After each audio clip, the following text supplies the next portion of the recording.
녹록지 않은 지방살이, 만만치 않은 퀴어살이, 할 말 많은 쥐들이 모여 떠드는 오디오 쇼 시골쥐 퀴어쥐 지금 시작합니다.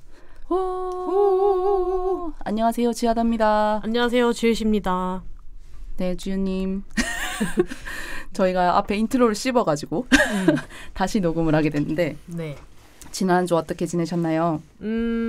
지난 한 주에 저번 주 일요일 월요일 밀양에 벚꽃놀이를 다녀왔습니다. 아, 네, 저희도 감사히 같이 초대를 받아가지고 같이 다녀왔는데 네, 그 딸기잼 네 분 여러 차례 지금 네. 간접 언급되고 있는 네. 딸기잼 사장님들 네, 께서 집에서 같이 이제 술 먹고 얘기하고 그러고 너무 재밌었어요. 밀양강 주변에 이제 벚꽃이 예쁜 데가 있다. 그 벚꽃대 다시 와라 이렇게 하셔가지고 진짜 갔죠. 아, 네. 거기 이제 저희도 초대를 하시고. 네, 거의 근데 쳐들어갔어요. 아, 그런 상황을 모르고 저희는 정식으로 초대를 받았다고 생각하고 갔네. 아니요, 말씀을 드렸죠. 미리 가겠다고. 근데 이제 거의 쳐들어가다시피 한 일주일 전에 연락해서 가겠다 이렇게. 네, 덕분에 진짜 이번 해 꽃 구경을 제대로 하고 왔고. 저 사실 벚꽃 보러 밀양을 갈 생각을 잘 못 하잖아요. 그렇죠. 보통 그 근처에 진해나 네, 아니면 경주나? 아예 동네나 이런 데로 가는데 그 삼익비치 맨션. 아, 네네네네. 그 지하다님 집 주변도 벚꽃 명소로 굉장히 유명하잖아요. 그리고 또 개인적인 바운더리를 공개하시고. 그렇죠. 네. 거기도 되게 예쁜데 아무튼 그 밀양강은 엄청 넓은 강인데 엄청 큰 강인데 그 옆으로 공원이 엄청 잘 조성돼 있고 또 큰 벚나무들이 진짜 빼곡하게 들어차 있더라고요. 그리고 엄청 큰 잔디밭이 또 있어서 네, 거기 우리가 돗자리를 깔고 네, 풍류를 즐기지 않았습니까? 밑에서 네. 그 뭐 진짜 온 동네 강아지들도 다 나와가지고 맞아. 네. 소중대 강아지 그냥 다 나와가지고 진짜 네. 나와서 우리 막 이제 배달 음식 시켜가지고 먹고 있는데 와가지고 이제 귀여움을 떨면서 하나만 달라 뭐 이렇게. 네. 그래서 되게 그 새로운 꽃놀이, 그러니까 우리가 이상적으로 생각하는 그런 꽃놀이를 덕분에 즐기다 왔습니다. 다행입니다. 네. 사실 저도 그분들이 이제 우리 밀양에 오면은 사람도 없고 벚꽃나무 밑에서 막걸리 마실 수 있어. 그냥 그 한마디에 그냥 간 거였거든요. 약간 새참 모먼트로 이제 이렇게. 저도 진짜 진해나 갈 줄 알았지 밀양에 간 거는 처음이었는데 어쨌든 좋았어요. 쥐하다님이랑 함께해서. 이렇게 훈훈하게 또 함께해서 더 좋았다고 포장을 하시네요. 그럼요.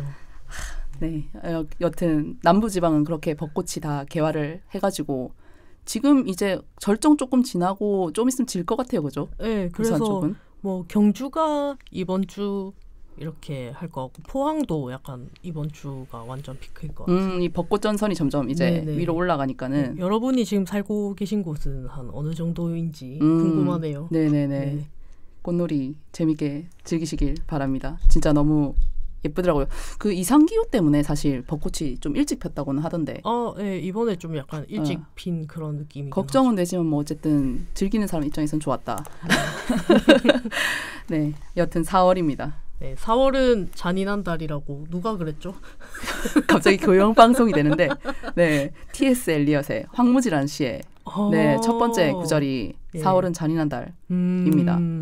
이게 이거에 대해서 해석을 어떻게 하는지는 되게 분분하긴 하던데 제일 좀 대중적인 해석이 이제 이게 전후 그러니까 T.S. 엘리엇이 살았던 그 세계대전이 끝난 이후에 그 황량함 속에서 이 찬란한 봄이 찾아오는 게 오히려 잔인하게 느껴진다. 그런 의미로 쓰였다고 하더라고요. 오늘 굉장히 교양 방송 같아요. 굉장히 EBS 같죠? 네. 이것은 근데 또 이제 다른 맥락으로는 그 개인적으로 이제 정신적으로 어떤 취약점을 가지고 있는 분들에게는 또 새로운 의미로 봄은 4월은 또 좀 잔인한 달입니다. 왜죠? 네. 약간 T.S. 엘리엇의 그 해석이랑 비슷한데 나의 이제 정신 상태는 황폐할 때 이제 바깥 외부에는 이제 꽃이 피고 막 따뜻한 바람이 불고 사람들이 뭔가를 막 힘차게 시작하려고 하고 막 이런 모습들이 막 보인단 말이죠. 그런 와중에 이제 나는 무기력한 게 똑같은데 지난 계절과 마찬가지로 지난 겨울과 마찬가지로 근데 봄이 와버린 그래서 이쯤에 이제 약간 계절성 우울증의 여러 가지 이제 그 분류들이 있는데 이제 네. 겨울에 좀 많이 심해지시는 분들도 있고 한데 봄이 이게 굉장히 또 취약한 계절이라고 들었습니다. 그리고 제가 지금 그걸 정성을 얻어맞고 있고요. 네. 원래 늘 약간 봄 때마다 그랬나요? 안 그랬는데 네. 이번 봄이 좀 유독 그런 것 같아요. 네. 봄이 너무 일찍 와서 그런가? 시기적으로 그것을 앞당기는 역할을 이제 이른 봄이 찾아온 걸로 비롯된 것 같기도 한데 이번 봄에는 네 아무튼 지금 여느 때보다 무기력한 예, 상태고 한동안 되게 괜찮았거든요. 제가 네. 제법 괜찮았어요. 제법 정상인이었는데 네. 이번 봄이 올 무렵 한 2월 말쯤부터 조금 상태가 안 좋아지더니 지금 거의 뭐 누워서 지냅니다, 여러분.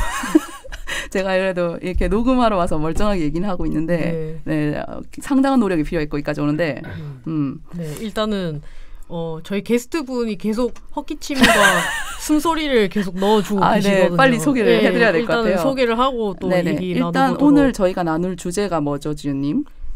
저희 오늘 주제는 2040? 지역의 청장년? 정신건강에 대해서 이야기를 나눠보자. 굉장히 주제까지 교양 방송처럼 가버리는. 네. 네. 그래서 오늘 옆에 계신 박조건 형님을 모시고 같이 여러 가지 이야기를 나눠보려고 합니다. 네, 박조건 형님 반갑습니다. 안녕하세요, 박조건 형입니다. 반갑습니다. 안녕하세요. 진짜 박조건 형님 드디어 모시고 네, 저희 방송을 항상 잘 들어주신다고 피드백도 상당히 남겨주시고 네, 오늘도 이제 이 녹음 전에 저희가 식사를 같이 했잖아요. 네. 방송에 대한 굉장히 발전적인 조언들을 많이 해주셨어요. 네. 일단 박조건 형님이 그냥 진짜 안녕하세요만 하셨는데 네. 약간 지금 들으시는 분들은 모르시는 분들도 계실 수 있으니까 간략하게 본인 소개를 좀 해주시면 어떨까요? 예, 저는 양산에 살고 있고 지금은 이제 운전일 한지 2년 반 정도 된 노동자이고 소설 쓰는 김비님과 같이 살고 있습니다. 그리고 뭐 취미로는 최근에 다시 이제 그림 그리기 시작했고 네, 그렇습니다. 네, 반갑습니다. 사실 저희 시골지에 찾아오신 분 중에 가장 연예인이시죠. 가장 유명한 분이시죠. 네, 그럼요. 그래서 저희가 네임들을 모시다니. 네, 부곡동 녹음실에서 하는데 사실 부산대는 박조건 형님의 라바리에 가깝고 네. 네, 거기서 드로잉 수업도 되게 많이 하셨고 옛날에 네. 얼마나 옛날인가요? 뭐 길거리에 사람들 잡아서 박조건 형님 아세요? 이러면은 네 알죠. 네, 그 정도로 네임드시다. 네, 그 정도일걸요 아마. 해보진 않았지만. 아니, 말도 안 되는 소리입니다. 아무튼 가장 네임드시고 그리고 저희 방송 최초로 남성 게스트분이 나와주셨어요. 네, 최초를 맡으신 소감 여러 가지 어떠신가요? 최초를. 네, 맨날 매주 수요일만 되면 시골지 키웠지를 기다리면서 운전하면서 듣고 있는데 네, 그래서 성덕이 되었습니다. 저희가 성덕입니다. 네, 진짜. 그래서 어쨌든 맨날 라디오 핸드폰으로 듣던 목소리를 여기서 이제 직접 보면서 들으니까 되게 신기하고 네, 정말 기쁘고 네, 좋습니다. 행복합니다. 네. 그리고 어쨌든 첫 또 남자 게스트라고 하니까 또 감사하고요. 또 다른 또 남자 게스트분들도 또 천천히 또 초대해 주셨으면 좋겠습니다. 네, 저희가 한번 고려를 해보겠습니다. 네. 금남의 영역이 아니기 때문에 저희 방송 1회배도 네, 박조건 형님이 얼마나 오늘 잘해주시는지에 따라 달렸습니다. 그런 부담을 게스트분께 주지 마세요. 열심히 하겠습니다. 네, 오늘 잘 부탁드립니다. 박조건 형님이랑 저희는 어떻게 알게 되었죠? 어떻게 알게 되셨죠?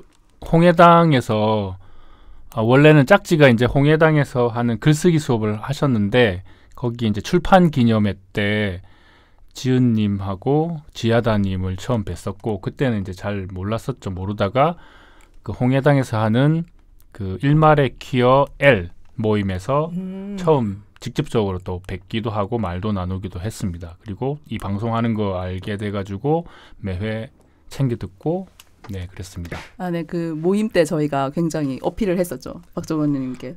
저희가 방송을 합니다. 지금 빨리 팟빵을 켜셔서 네. 로그인을 하셔서 회원가입을 하셔서 좋아요를 누르세요. 이렇게. 그런데 진짜 그 말도 안 되는 영업을 들어주셔가지고 네. 지금까지 계속 꾸준히 잘 들어주고 계신다고 해서 너무 저희도 매회 감사드리고 있고 그 오늘 이렇게 팟캐스트 게스트로 나온다고 했을 때 주위 반응? 혹은 짝지님이신 김비 작가님 반응은 혹시 어땠는지? 네, 짝지는 별 반응 없었고요. 네. 주변에도 뭐 많이 얘기를 한 게 없어가지고 예, 뭐 반응은 없었습니다.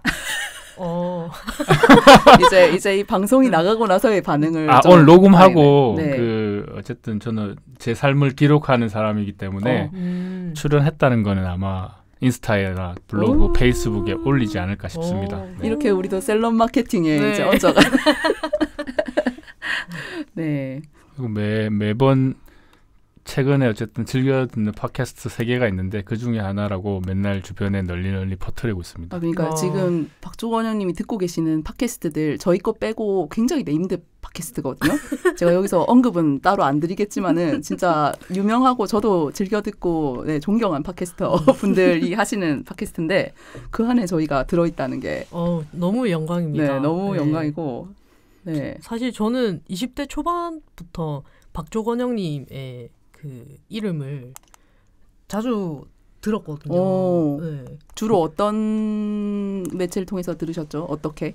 약간 아름아름 이제 주변에 아는 사람들이 많기도 했고 약간 한 다리 건너 이렇게 아는 거였던 것 같아요. 그래서 박종원형이라는 이제 드로잉 아티스트가 있다. 선생님이 있다. 난 거기 수업을 듣고 있다. 이런 식으로. 그래서 저도 약간 그 명성이 자자한데 과연 이분은 어떤 분일까 궁금한 상태에서 이제 독서 모임에서 만나게 된 거죠.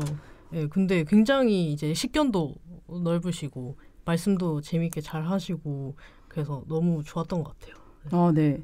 저도 이제 책 통해서 김미 작가님이랑 사실 여러 가지 책을 좀 공저를 하셨잖아요. 네. 그런 매체들을 통해서 저는 이제 성함 정도 그리고 드로잉 하시는 거 정도 알고 있었는데 이렇게 개인적으로 알고 되고 나서 이제 인스타그램이나 이런 이제 그 개인 SNS를 팔로우하면서 책도 평소에 엄청 많이 읽으시고 네, 그 리뷰 올려주시는 게 상당하거든요, 양이. 네, 맞아요. 일도 하시면서 어떻게 그 책들 다 보시는지 저는 정말 미스터리한데 그 책들 이렇게 나름 이제 자신의 감상과 함께 추천평 같은 걸 써주시는데 다 흥미로운 그런 책들을 소개해 주셔서 아주 재밌게 또 보고 있습니다. 네. 감사합니다. 아니 뭐 어쨌든 저를 뭐 그 전부터 알고 계셨다고 하니까 조금 의외기도 하고 네 별로 안 유명한 사람인데 예 의외입니다. 네. 아니 부산에서 굉장히 경남권에서 이름을 날리셨던 걸로 알고 있어서 영남 지부에서 굉장히 이름을 날리고 계시기 때문에 네. 오늘 그래서 저희가 이제 박종원 형님 모시고 뭐 앞에 뭐 이래저래 얘기는 했으면 잔인한달 이런 얘기하고 정신건강 얘기하고 이랬는데 이런 얘기로 오늘 좀 초대를 드리긴 했는데 꼭 이런 얘기에 국한되지 않더라도 네, 이런 얘기를 하면서 또 다른 요즘 뭐 어떻게 지내시는지에 대한 얘기 요즘 또 뭐 흥미 있으신 분야가 어떤 건지에 대한 얘기 이런 거 좀 자유롭게 같이 얘기를 나눠보는 네, 그런 편안한 시간 가졌으면 좋겠습니다. 네. 어색하시죠? 아니 안 어색합니다. 네네. 네. 어쨌든 뭐 이렇게 음량이 씹히지 않게 타이밍을 기다린다고 침묵하고 있었습니다. 방송을 우리보다 더 잘하세요. 그러니까요. 저희는 반성해야 돼요. 지금도 막 그냥 하고 싶은 말 하고 싶을 때 하는데. 그래서 두 분 좋아합니다. 네, 감사합니다. 요즘 뭐 하십니까? 요새 뭐 그 직장 잘 다니고 있고 2년 반째 잘 다니고 있고 한 몇 주 전까지만 아니다 한두 달 전까지만 해도 뭐 그림 그리는 사람 뭐 이런 얘기하면 조금 부인을 했을 건데 최근에 남편 아니고 부인. 네. 죄송합니다. 네. 죄송합니다. 진짜 죄송합니다. 네, 제가 어쨌든 그 전 직장을 6년 8개월 다니고 그만두고 이제 일상 드로잉 뭐 작가로 4년 동안 실험을 해봤는데 뭐 우울증도 있고 하니까 그게 잘 안 돼가지고 다시 직장으로 복귀를 하고 그 뒤로는 그림과 담을 쌓았는데 한 2년 넘게 담을 쌓고 있다가 최근에 다시 그리고 싶은 욕구가 막 들끓고 있습니다. 그래서 제 장점이 뭔지 어떤 뭘 그리면 되는지 이런 것들도 많이 생각나고 그러니까 제 주변에 있는 사람들 그다음 일상들 뭐 일하는 모습들을 펜 드로잉으로 기록하면 기분도 좋고 의미도 있고 네, 좋겠다 그런 생각을 하고 있습니다. 네. 진짜 듣던 중 반가운 소식이고 드로잉 네. 요즘 안 그래도 인스타그램이나 이런데 많이 올리시기 시작하셨더라고요. 그리고 오늘 또 저희 쥐은님을 그린 드로잉 네. 작품을 또 선물해 주기까지 하셨는데 네, 받으시고 어떠셨어요? 사실 이런 뭐라 해야 되지? 초상화? 초상화지. 네. 초상화 아닌데. 초상화. 뭐라고 해요? 왜 이렇게 네. 제 얼굴을 누군가 그려주는 사람이 처음이어가지고 김비 작가님이 이렇게 꼬셨구나. 꼬시셨을까? 꼬시셨다. 꼬시셨다는 말이 진짜 이상한데. 훅 넘어가겠구나. 네, 뭐 아무튼 짝지 때문에 그리게 됐습니다. 제가 드로잉을... 원래 그렸던 게 아니고 짝지 때문에 그리게 됐습니다.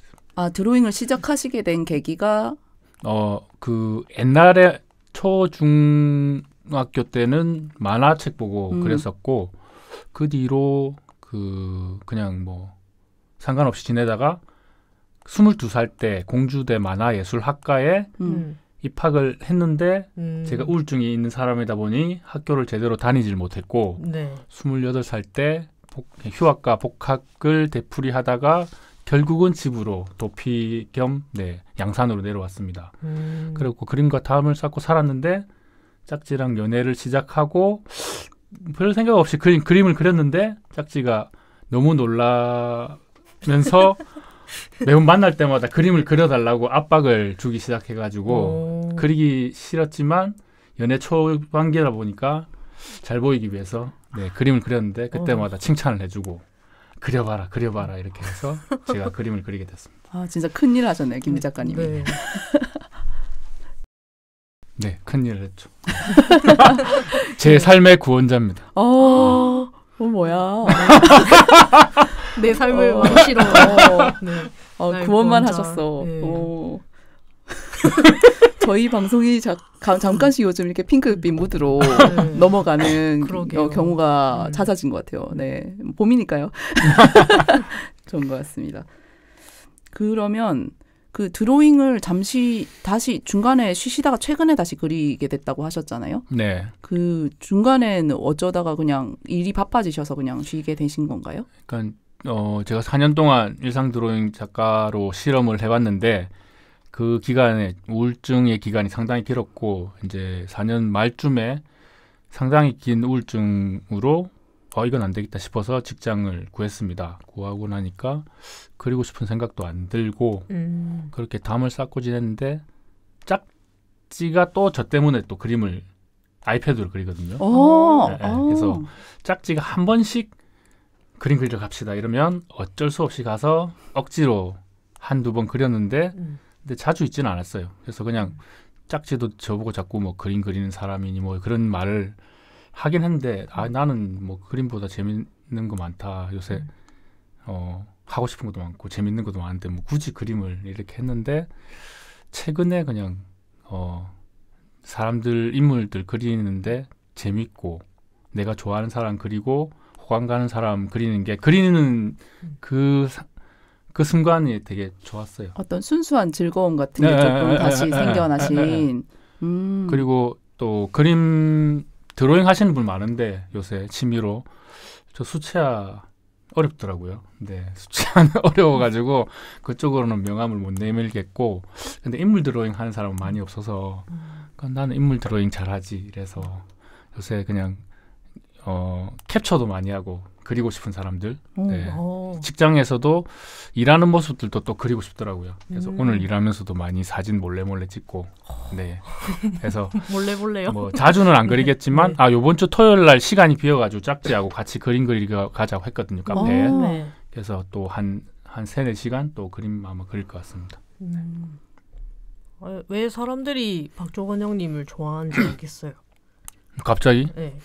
그러니까 이렇게 막 그려서 주니까 좋아하는 그런 것도 있어요. 그냥 내가 그렸을 때 좋아하면 좋겠다 그런 마음으로 줬는데 반응 없으면 뭐 그냥 그런 거고. 어떻게 반응이 없었어야지? 최근에 그 뭐지 홍해당에서 하는 일말의 키어 지 네. 모임에 이제 박상영 작가님 믿음에 대하여를 하는데 그래서 박상영 작가님 이제 다시 읽어보니까 관심이 생겨가지고 그렸어요. 그래서 박상영 작가님이요? 그분 인스타에 그냥 보내봤거든요. 아 진짜요? 읽고 싶었어요. 그래서 아무 반응이 없더라고요. 그래서 저도 팔로우 취소했어요. 박상영 작가님 해명 요구합니다. 아니 워낙 유명한 분이니까 뭐 이쯤이야 뭐 그냥 그렇게 생각하셨겠죠. 박조건영 누구야? 그래서 뭐 실망까지는 아니고 뭐 별 관심 없구나 그냥 그래서 그랬습니다. 네. 다음에 만나면 해명 요구. 진짜 해명 요구. 만날 일 있을까요? 네, 있을 수 있습니다. 네. 그래요? 네. 그 우울증을 간간히 알아오셨다? 자주. 자주 이렇게 알아오셨는데 언제부터 혹시 시작을 했는지?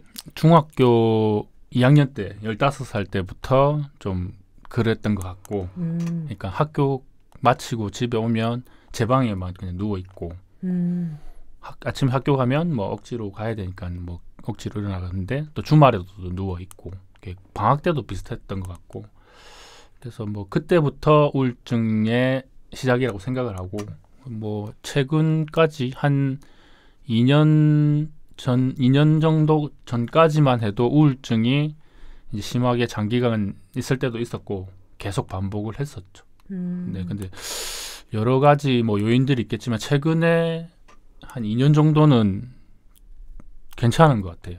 우울증이 깊게 오는 것 같지도 않고 또 올까 불안감도 없고 오면 또 뭐 잘 지나갈 수 있을 것 같고 왜냐하면 뭐 도움 받을 분들도 있고 혼자 아니기만 해도 되니까 그래서 지금은 그냥 우울증이 크게 심하게 오진 않고 잘 지내고 있는 것 같습니다. 네. 그 좀 괜찮아지셨다고 한 시점이 그 드로잉 작가로서의 어떤 실험적 생활을 하시다가 이제 회사로 돌아가신 시기랑 약간 비슷한 것 같은데 선후 관계가 어떻게 되는 걸까요? 회사 다니면서 좀 규칙적이거나 뭐 일정한 일을 하게 되면서 좀 호전이 되신 건지 아니면 그런 거죠. 그러니까는 직장 구하기 전에 한 수업도 없었고 코로나 시국이긴 한데 수업도 없었고 그림 작업도 안 하고 계속 누워 있고 이러면 안 되겠다 싶어서 그러니까 프리랜서 생활이 좀 안 맞는 저는 이제 루틴이 있어야 되는 거거든요. 규칙적인 생활. 그래서 이건 안 되겠다 싶어서 그 이제 구인하는데 어쨌든 제가 이런 상태가 있으니까 좀 최소한의 조건을 걸었죠. 그냥 주 5일 일하고 잔업 안 하고 주말 토일 쉬고 뭐 그런 거를 우선적으로 그 서류를 넣었는데 다행히 이제 금방 구해져 가지고 처음에는 이제 적응한다고 정신없이 다녔고 뭐 그때는 뭐 이렇게 막 이것저것 하고 싶은 게 많거나 그러진 않았거든요. 차츰 조금씩 생겼던 것 같아요. 네. 루틴이 되게 그러니까 이런 우울한 시기를 극복하는 사람들에게 중요하달까?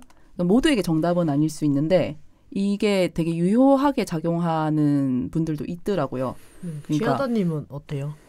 저는 루틴은 사실 누구에게나 있으면 좋은 거라고 생각해요. 그러니까 굳이 이렇게 정신적으로 힘들거나 한 걸 겪지 않는 사람들이라도 어떤 일상의 어떤 일정한 리듬을 가지고 거기에 맞춰서 이제 어느 정도는 예측 가능한 그런 일상을 꾸려나가는 게 모두에게 중요하다고 생각하는데 저는 본인은 저에게도 중요하죠. 저에게도 네. 필요한데 지금 아까 뭐 초반에 좀 말씀드렸지만 완전히 무너진 상태고. 진짜 완전히 무너졌어요 지금? 자는 시간, 일어나는 시간 자체 일정하잖아요. 이게 모든 루틴이 아시다시피 잠자는 시간이 일정한 거를 중심으로 맞춰지거든요. 그래야 진짜요? 예측이 가능하잖아. 그러니까 이 하루가 어떻게 흘러갈지 이게 밥 먹는 시간에 맞추면 되잖아요. 밥도 그러니까 일정하게 안 먹게 되죠. 잠을 이렇게 멋대로 자다 보면. 저는 잠은 멋대로 자도 밥 때는 지키는. 그러면 뭐 한 12시에 일어나도 12시가 밥 되면 밥부터 먹고. 네, 12시 일어나서 12시에 밥 먹고 다시 자고 6시에 다시 밥 먹고 약간 이렇게. 이게 약간 재능이랄까? 재능입니다. 식사를 기준으로 루틴을 잡을 수 있는 사람인 거고 님은 저 같은 경우는 그냥 일반적으로는 잠자는 시간을 기준으로 하는 것 같아요. 그래서 뭐 병원 가거나 상담 가거나 해도 일단 잠자는 시간을 일정하게 그러니까 그게 굳이 아침형 인간 뭐 저녁 인간 이런 거에 맞출 필요는 없는데 자신만의 일정한 그 수면 시간을 최소한 6시간, 7시간 이상은 자야 되고 이제 일어난 시간과 잠자는 시간을 좀 일정하게 맞춰보라는 조언을 되게 많이 들었거든요. 근데 그건 너무 어렵다. 그렇죠. 네. 그래서 아까 박조건 회장님이 말씀하셨던 것처럼 약간 어디 직장이 있고 거기는 어쨌든 몇 시까지 나가야 되는 그런 게 정해져 있잖아요, 보통.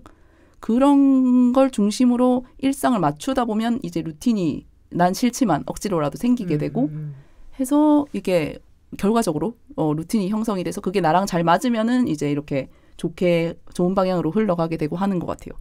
네, 근데 저는 일단 제멋대로 사는 거를 일단 좋아하는 스타일이고 이거를 그냥 제멋대로 사는 걸 즐기면서 그냥 즐거워만 하면 되는데 이게 어쨌든 안 좋은 영향을 미친 상황인 거죠. 현재로서 저한테는. 그래서 저도 이거에 대해서 좀 생각은 하고 있는데 이걸 맞춰야겠다. 생체 시계를 어쨌든 내 몸과 마음이 인식할 수 있는 그런 루틴을 형성하기 위한 기초로서 좀 맞춰야겠다고는 생각하고 있는데 잘 쉽게 안 되는 것 같아요. 그런 의욕조차 좀 없는 그런 느낌? 지금은 그냥 되는 대로 살고 사라지는 대로 살고 있는 그런 느낌이에요. 지금은 이게 해롭고 이게 장기간 지속되면 안 되겠다고는 저도 생각을 하고 있습니다. 그래서 저 루틴의 중요성 말씀하시는 게 되게 저는 와닿네요. 혹시 뭐 선배님으로서 해주실 말씀이 있으신지.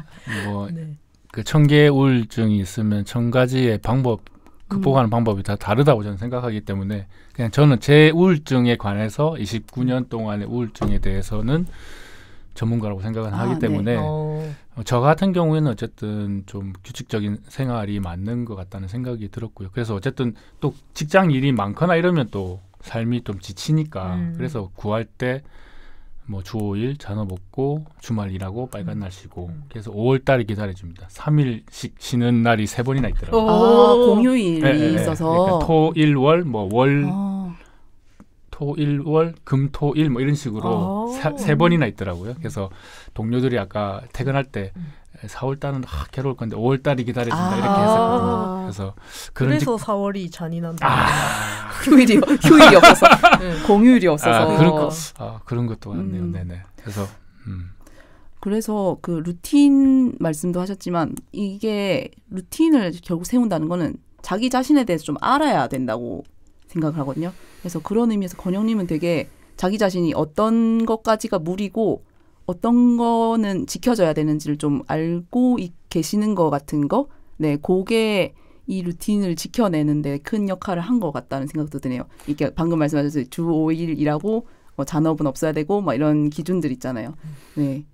그 직장 구할 때 그 아까 전에 말씀드렸던 거 외에도 뭐 좀 저는 이제 적당히 몸을 쓰는 게 또 맞는 것 같고 그리고 또 너무 많은 관계 속에 있는 것도 스트레스인 것 같더라고요. 그래서 지금 직장이 규모가 크진 않거든요.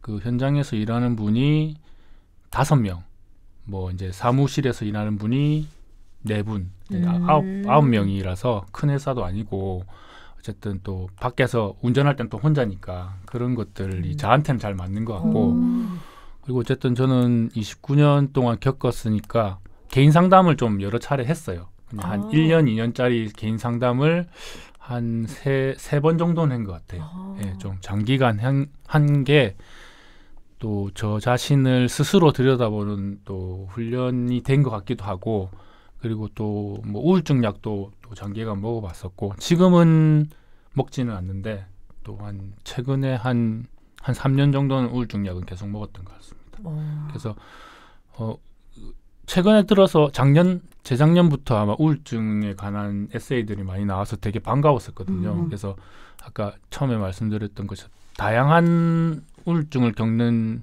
다양한 사람들의 다양한 극복 방법들이 있기 때문에 그런 것들 읽으면서 나는 혼자가 아니구나라는 생각도 했고 또 이 사람은 이런 방법을 시도했고 저 사람은 저런 방법을 시도했고 뭐 이런 것들을 참고로 하면서 저한테 맞는 방법들을 찾았던 것 같습니다. 네. 네. 이게 불안이나 우울이나 어쨌든 가지고 계신 분들은 그리고 그거를 이제 일정하다고 하면 이상하긴 한데 그러니까 자주 이렇게 주기적으로 마주하게 되시는 분들은 그게 올 때 그 조짐 같은 거를 알거든요. 이게 슬 그 시기인가? 라는 그런 예감이 딱 올 때가 있거든요. 그때 이제 어떻게 대처하느냐가 처음 이제 그런 기분을 마주하게 되면은 외면하거나 내가 그냥 뭐 생각을 좀 긍정적으로 하지 뭐 이런 식으로 하고 그냥 되게 쉽게 넘기려고 하다가 이제 봉변을 당하거든요. 그런 게 아니기 때문에 그렇게 마음가짐이나 그런 그 가벼운 일이 아니기 때문에 근데 이제 여러 번 그걸 마주하게 되면은 딱 그런 예감이 들었을 때 내가 이때 더 깊어지지 않기 위해서 어떤 일을 해야겠다라는 어떤 뭐라고 해야지 그 위급한 그런 응급조치 그런 것들이 좀 갖춰져 있는 것 같아요. 근데 혼자서는 네. 잘 안 되죠. 안 돼서 그렇게 수십 번을 반복했던 거고 어쨌든 죽음 우울의 순간에 죽음도 많이 생각했고 네. 왜냐면은 아무것도 하고 싶은 것도 없고 흥미 있는 것도 없고 무의미하고 그래서 누워있고 그런 거였거든요. 그래서 제가 그러니까 한 30 지금 이제 47인데 30대 40대에도 내가 과연 몇 살까지 살까 그런 게 자신이 없었어요. 언제 다행히 이제 겁이 많아서 이제 뭐 행동으로 옮기지는 않았지만 그래도 어쨌든 생각은 엄청나게 많이 했기 때문에 좀 많이 힘든 시간이었고 혼자만의 힘으로는 안 되는 것 같아요. 그래서 주변에 이제 자신의 상태에 대해서 아는 사람도 필요하고 또 알릴 필요도 있고 네. 그 여러 가지 복합적인 게 있는 것 같습니다. 네. 저는 약간 책에서 읽었던 거 궁금한 거 여쭤봐도 되나요? 네. 아니 그 상담을 박조건 님이 받고 나오셔서 김비 작가님한테 가서 근데 호칭을 어떻게 해야 되나요? 어떤 호칭요? 박조건영님이라고 부르면 되나요? 뭐 편한 대로 보시죠. 건영님이라고 부르면 저도 지금 섞어서 쓰고 있어요. 건영님, 뭐, 박조건영님 네, 이렇게. 둘 다 편하게 쓰십시오. 섞어 쓰셔도 됩니다. 박조건영님. 건영님. 건영님이 안 편해요. 건영님이 편한데. 건영님 해주십시오. 건영님이 그때 상담을 갔다가 어느 날 갑자기 우리 같이 살아야 될 것 같아 라고 이제 김비 작가님한테 말씀을 하셨다고 들었거든요. 그게 그 가족 상담 집단 상담 중에 하나였는데 가족 세우기라는 그 이름의 집단 상담이었어요. 그래서 그때 그 모임 리더가 상담 리더가 이제 제가 이제 그 이야기의 중심에 서서 이제 얘기할 차례가 됐죠. 그래서 그때는 엄마 집에 있을 때 그래서 엄마하고 짝지하고 양다리 걸치고 있는 거 아니냐 저보고 이러는 거예요. 그 선생님이요? 그 선생님. 그래서 어느 정도 인정이 돼서 그때 독립을 해야겠다. 그래서 이제 그 전까지는 엄마가 누구랑 사귀는지 몰랐어요. 진짜요? 그냥 그럼 뭐 몰래는 아닌데 그냥 뭐 연애는 하고 있는 것 같은데 별로 뭐 얘기는 안 하니까 물어보지도 안 했고 그래서 그때가 몇 살 때였나요? 그래도 30대 후반인가? 짝지랑 이제 14년 됐는데 네. 30대 후반인 것 같아요. 그래서 30대 후반 아니면 40대 초 30대 후반인 것 같습니다. 그럼 지금 50대세요? 47. 47. 네네. 그럼 2040 맞네. 타이틀 잘못 잡은 줄 알고. 그래서 그분이 상담가 그렇게 말씀하길래 어느 정도 양다리 걸치면 안 되겠다. 나는 어쨌든 이제 좀 서야겠다. 그래가지고 이제 엄마한테 나는 이제 트랜스젠더 여성과 연애를 하고 있다. 그리고 나는 집을 나가겠다. 짝지 집으로 나가겠다.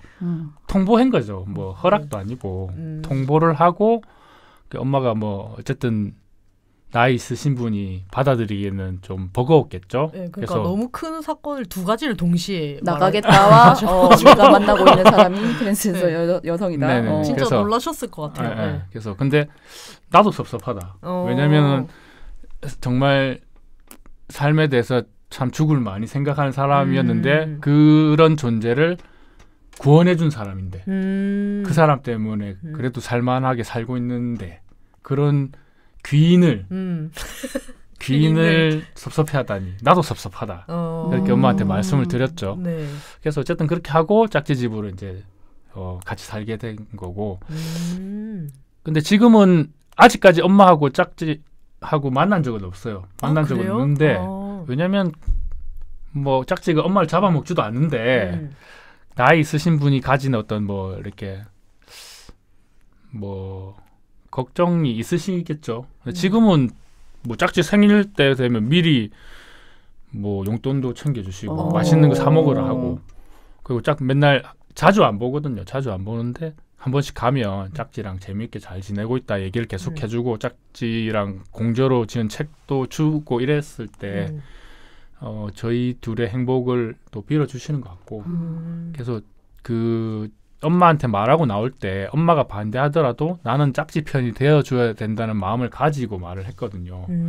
왜냐하면 짝지는 나밖에 없는데 그쵸. 짝지 편 안 들어주면 그건 짝지가 섭섭하잖아요. 그럼 완전 남의 편이죠. 그렇죠. 네. 엄마하고 짝지하고 사이에서 편을 잘 들어줘야 돼요. 그러니까 뭐 이쪽도 해주고 이쪽도 저는 그런 태도 옳지 않다고 생각해요. 좋습니다. 네, 네. 확실하게 파트너 편을 왜냐하면 뭐 두 사람 다 잘 그렇게 편들 수가 없거든요. 그래서 확실하게 또 독립을 해야 되니까 자녀로서. 그래서 저는 짝지 편이 돼줄 거라고 생각해서 섭섭하다고 말씀드렸고 근데 지금은 뭐 저희의 행복을 빌어주시니까 언젠가 같이 밥을 먹을 날이 오지 않을까 막연하게 생각하고 있습니다. 네. 아니 근데 그 뭐래지 김비 작가님 어머니랑 건영님의 어머니 두 분 다 이제 책에 자주 등장을 하셔가지고 네. 사실은 이렇게 간접적으로 만난 게 아닌지 이미 그러네. 책을 통해서 책 속에서 이미 만나신 거 아니에요? 사돈 어른들을 그래서 다음에 그냥 책을 놔두고 밥을 드시면 같이 밥 먹는 그 느낌이 날 수도 있을 것 같아요. 네. 저는 뭐 어쨌든 장모님은 제주도에 계시는데 네. 몇 번 뵀었고 네. 엄마가 울짝지를 뵐 날도 언젠가는 오겠지 생각하고 있습니다. 네.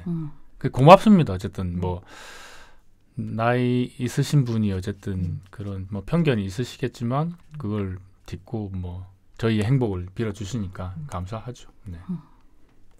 아 그리고 외할머니가 계시는데 그 외할머니한테도 충격을 받을까봐 엄마한테는 얘기하는데 외할머니한테는 얘기는 안 했어요. 근데 여동생이 할머니 집 가면 오빠애가 누군가를 사귀는 것 같은데 얘기를 안 하니까 그래서 계속 물어봤는가 봐요. 그게 동생이 귀찮아가지고 커밍아웃을 한 거지. 아우팅을 한 거지. 아우팅을 팍 해버렸네. 괘씸하게 걔가. 근데 할머니들은 원래 그렇고 원래 궁금해하시고 손자 손녀들이 누굴 사귀는지 모른다 하면 되는데. 네. 근데 여동생들도 원래 그래요. 그냥 귀찮으면 얘기해버려. 우리 엄마도 귀찮으니까 그냥 자기가 얘기하더라고. 할머니한테. 그걸 지켜보기 답답하니까. 네. 그냥 계속 이제 제가 이제 남자친구라고 이제 할머니한테 말씀을 드렸는데 지낼 턱도 없다. 네, 할머니가 너무 좋아하신 거예요. 좋았던 거예요. 지읒이 남친이 있단다. 그래가지고 이제 막 작은 숙모한테 전화해서 이니가 드디어 남친이 생겼단다. 어쩌고저쩌고. 엄마한테도 전화해서 이니가 남친이 그러니까 엄마가 짜증나서 남친 아니고 여친이다 이렇게 얘기를 한 거지. 그래서 두 분의 입장이 다 이해가 되네요.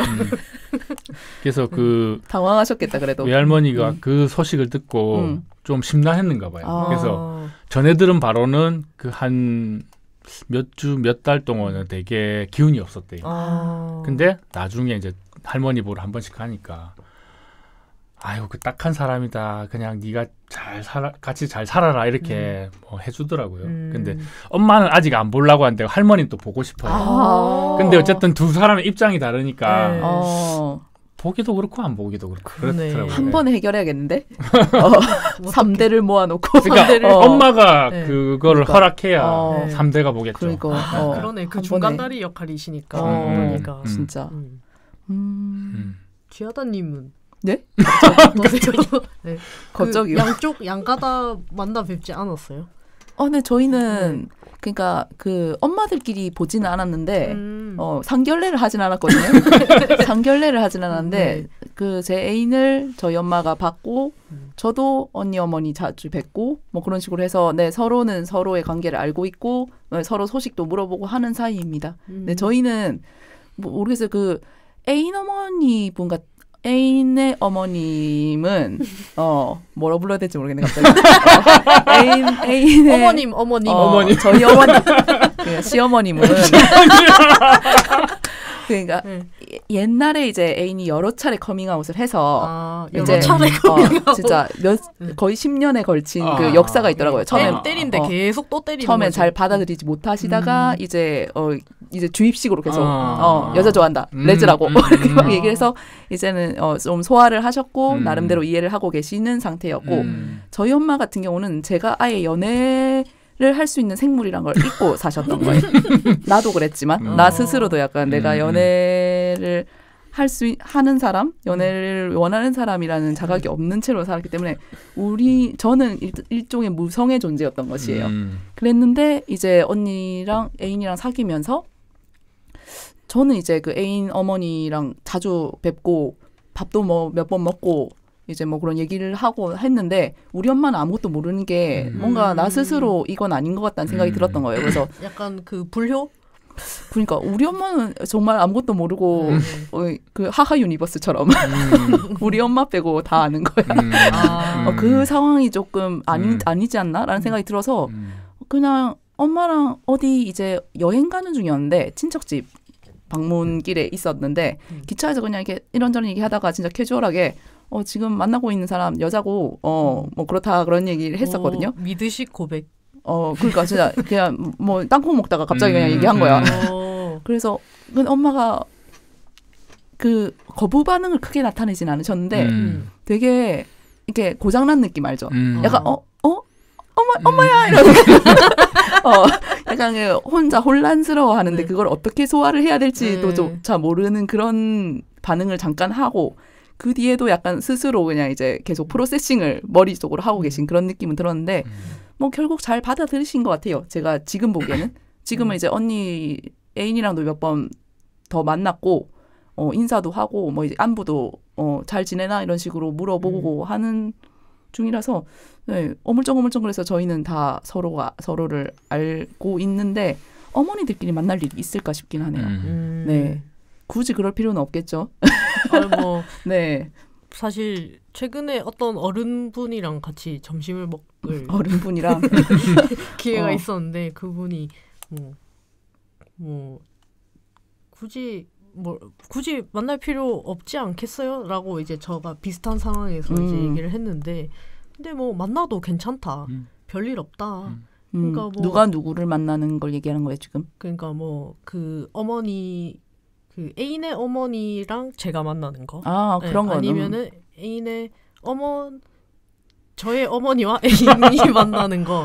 혹은 저와 애인의 어머니들이 만나는 것도 사실은 그냥 다 그러고 사는데 그러고도 결혼하고도 헤어지고 뭐 헤어지면 되니까 그렇게 중차대한 일이 아니다. 네, 그래서 막 그렇게 걱정할 필요 없고 만나도 된다 이렇게 말씀하시더라고요. 그래서 만나셨나요? 아니요, 그래서 지은님네는? 만날 생각 없어요. 역으로 이 얘기를 듣다 보니까 굳이 그럴 필요 없겠네 라는 생각으로. 무서우면 또 굳이 만날 필요는 없지 않겠어요?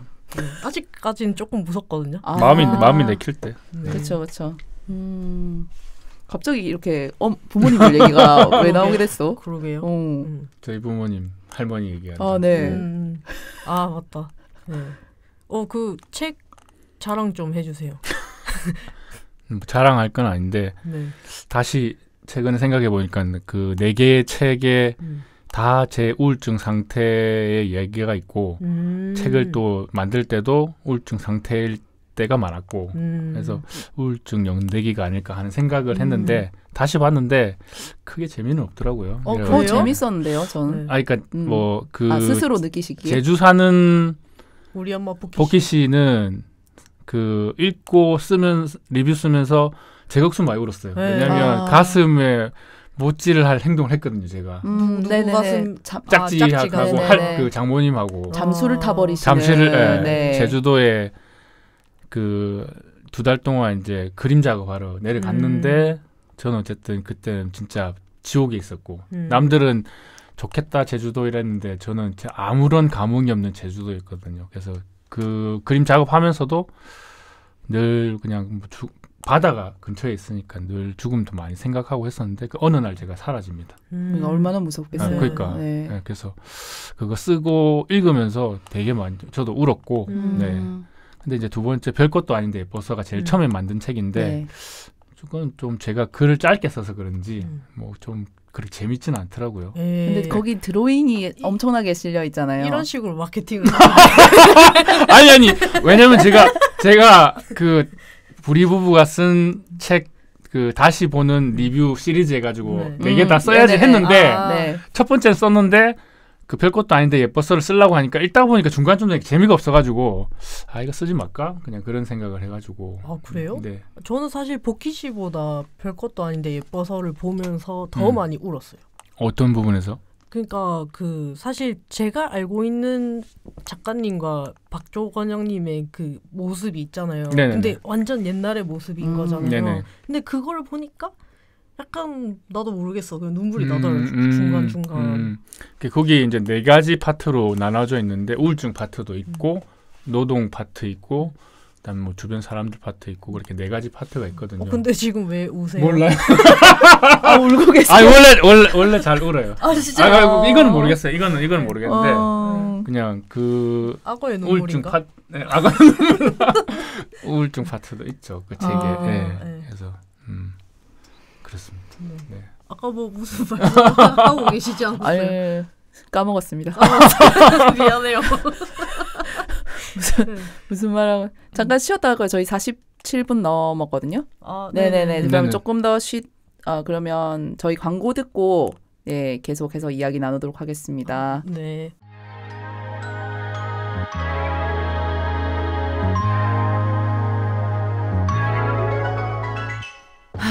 나는 부산에 사는데 누군가를 1대1로 만나는 소개팅 어플은 부담스럽고 그나마 찾을 수 있는 모임은 죄다 술번개뿐이고 그냥 맨정신으로 편안하게 만날 수 있는 사람들은 대체 어디에서 만날 수 있는데 왜 퀴어들을 위한 문화 모임이나 행사들은 죄다 수도권에만 있노?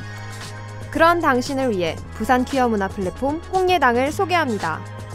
홍예당은 부산에 사는 퀴어와 엘라이들을 위한 다양한 퀴어 이벤트와 소셜 모임을 제공하는 커뮤니티 서비스입니다.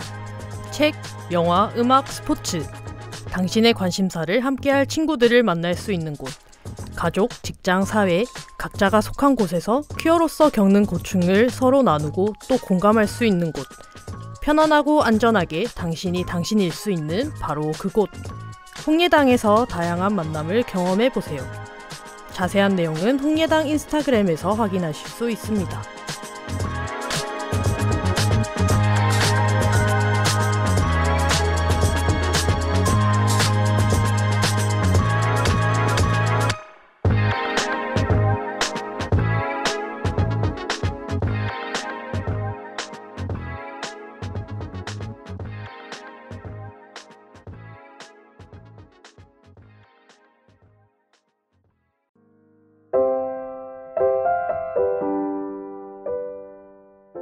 매일매일 찾게 되는 향긋한 커피 한 잔, 기분을 들뜨게 해주는 촉촉하고 달콤한 케이크 한 조각. 이런 일상의 즐거움을 더 건강하게 그리고 더 윤리적으로 누릴 수 있다면 어떨까요? 이 지속가능한 선택의 가능성과 필요성에 고개를 끄덕이셨다면 나와 우리, 지구 모두를 위한 비건 로스터리 카페소스로 오세요. 비거니즘, 페미니즘, 퀴어 모든 소수성을 포용하는 따뜻한 공간 카페소수는 부산 광안리의 조용한 골목에서 오늘도 작지만 꾸준한 변화를 꿈꿉니다. 영업시간은 매일 낮 12시부터 저녁 7시까지 매주 월요일은 쉬어갑니다. 인스타그램에서 카페소수를 팔로우하고 오늘의 비건 케이크를 확인해보세요.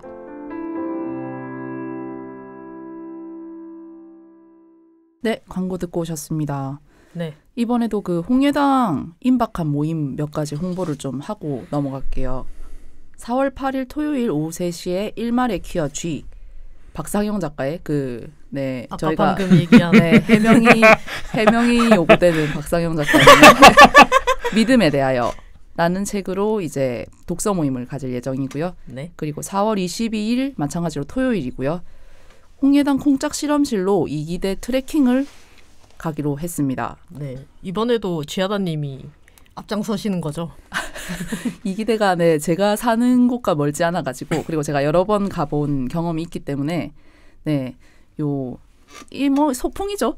네, 홍예당 봄 소풍이라고 생각해 주시면 될 것 같습니다. 네, 그렇죠. 사실 뭐 봄 걷기죠. 네. 네. 이게 뭐 시간하고 이런 건 아직 정해지지 않았는데 어쨌든 날짜는 이렇게 픽스가 돼가지고 저희가 네, 봄나들이를 갔다 올 예정이니까 관심을 가지고 지켜봐 주시기 바랍니다. 그 인스타그램 홍예당 계정으로 들어오셔가지고 예, 바이오랑 피드 봐주시면은 자세한 사항 확인하실 수 있습니다. 네, 이날 건영님께서 참석이 불가능하시다고 너무 슬퍼하시더라고요. 네, 일말이 키워지는 참석하는데 22일 날은 제가 일정이 있어가지고 아이고 네 아쉽습니다. 무척 아쉽습니다. 같이 걷고 싶은데. 그니까요. 건영님도 한 걷기 하시잖아요. 그렇죠. 맞아요. 요즘 그 갈매길 짝지님과 친구들과 함께 갈매길 걷기를 하고 계시는데 지금 진행 상황이 어느 정도죠? 작년 그 설날 때부터 걸어가지고 지금 2개 남았습니다. 23개 코스가 있는데 그 띄엄띄엄 걸어가지고 이제 21개 완주했고 2개 남아서 2개 끝나고 나면 그 지하다님이 완주를 하셨던 해파랑길 50코스까지 있는 해파랑길을 또 몇 년에 걸쳐서 아마 걷겠네요. 짝지랑. 띄엄띄엄 이제 그 주말이나 이럴 때 시간 내셔가지고 이제 나눠서 걸으실 예정이신 거죠? 네네네.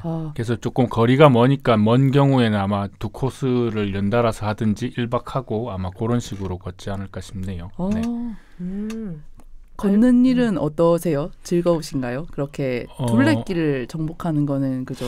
원래 그냥 걷기 혼자 걷는 거는 심심해서 별로 안 좋아하고요. 네, 누구랑 걷는 건 좋아하는데 뭐 어느 날 갑자기 짝지가 갈매길 걸을래요 이렇게 해서 계속 저는 짝지랑 하는 건 다 좋아하기 때문에 그래서 같이 뭐야? 갑자기 뭐야? 걷기 흥미 없었는데 짝지가 걷자고 하니까. 그 여행도 크게 뭐 찾아보고 하지 않는데 가자 하면 가는 편이라서 짝지랑 하면 다 좋습니다. 네, 그래서 네. 근데 갈매길이 부산에 있는 건가요? 네, 부산 내. 부산 내에 있는 게 갈매길이고 해파랑길이 이제 동해선을 따라서 이렇게. 네, 동해안 해안길이죠. 네, 해안선을 따라서 쭉 걷는 길입니다. 네, 한 10km, 12km 뭐 그 정도 되는 길이로 50개의 코스가 있습니다. 23개 하는데 1년 걸렸으니까 50개 하면 아마 한 2년 정도 걸리겠네요. 네. 그래서 둘이서 원래 걸었었는데 최근에는 이제 뭐 시간 맞는 친구들 있을 때는 친구들하고 또 한두 명 같이 걷기도 하고 시간이 안 맞으면 뭐 우리 둘이 걷고 얼마 전에 명지에서 그 가덕도 들어가는 입구까지 저번에 걷다가 비가 와가지고 갑자기 그래가지고 못 걸었던 코스를 마저 걸었습니다. 네. 그 갈매길 중에 개인적으로 좀 좋으셨던 코스가 있으면 좀 추천해 주실 수 있으실까요? 그 질문 나올까봐 당황했는데 왜냐면 제가 원래 그렇게 뭐 어떤 게 좋았냐 물어보면 잘 기억을 못 해가지고 코스가 여러 가지 코스가 있었는데 어느 코스가 어떤 거였는지 잘 기억을 못 해요. 그래서 그냥 같이 했다는 게 좋아. 그냥 모든 길이 좋았다. 모든 길이 그녀와 함께해서 좋았다. 이렇게 또 아름답게 마무리를 해버리시면 그러니까. 제가 더 물어볼 수가 없잖아요. 물어보셔도 됩니다. 네. 해파랑길 다 걷고 나면 이제 국토대장정만 남은 거예요. 근데 이게 파랑길이 많아요. 남파랑길도 있고. 네. 그리고 장모님이 제주도에 계시는데 좋다. 올레길 있잖아요. 네네네네. 그래서 제주도에 한 번씩 갈 때마다 또 올레길을 걸을 수도 있고 원래 걷는 거에 관심 없는데 짝지가 그냥 같이 걷자 해갖고 걷기 시작했는데 그냥 둘이서 뭔가를 같이 하는 게 좋은 것 같아요. 뭐 못됐던 이야기들도 나누기도 하고 또 저희들은 이제 둘이서 장난 많이 치거든요. 그래서 둘이서 낄낄낄 웃어갖고 막 그 두 분은 아마 김비님의 억수 점잖은 모습들만 기억을 네, 하실 건데 아주 우아하고 네. 우아한 그런 손짓과 저랑 있을 땐 또 말투. 정말 웃기고 네. 우스꽝스러운 모습이 많습니다. 궁금하다. 네. 저희가 걷는 길에 끼어도 그런 모습 안 보여주시겠죠? 뭐 그래도 좀 친해지고 하면 조금 뭐 그런 모습들 보지 않을까요? 네. 그러니까 얼마나 친해져야 서로 얼굴에 발을 대. 네. 이 드로잉이 책에 또 실려 있지 않습니까? 네. 그러니까 우리는 김비님이랑 아무리 친해져도 서로 얼굴에 발을 못 댈 것 같은데. 그거는 이제 파트너끼리만 가능하지 않을까. 그 발 대는 거는.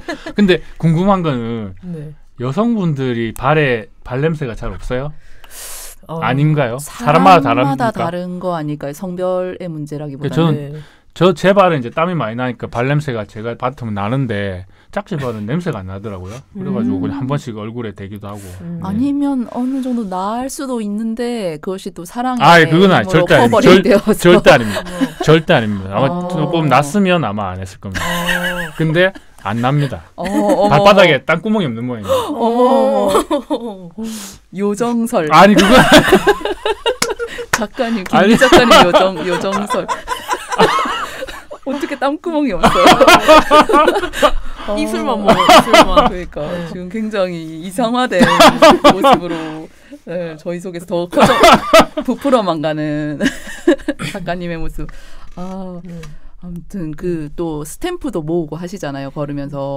네, 원래는 갈매길은 이렇게 따로 그냥 찍고 그러진 않았었는데 요번에 해파랑길은 보니까 새로 뭐가 길이 바뀌면서 그 스탬프 찍는 수첩이 새로 나왔는 모양이더라고요. 그래서 짝지가 얼마 전에 그거 신청해가지고 그저께인가 도착했습니다. 이쁘더라고요. 그래서 그거 찍는 재미도 있을 듯합니다. 해파랑길 정복도 응원합니다. 네. 블로그에서 봤는데 이쁘더라고요.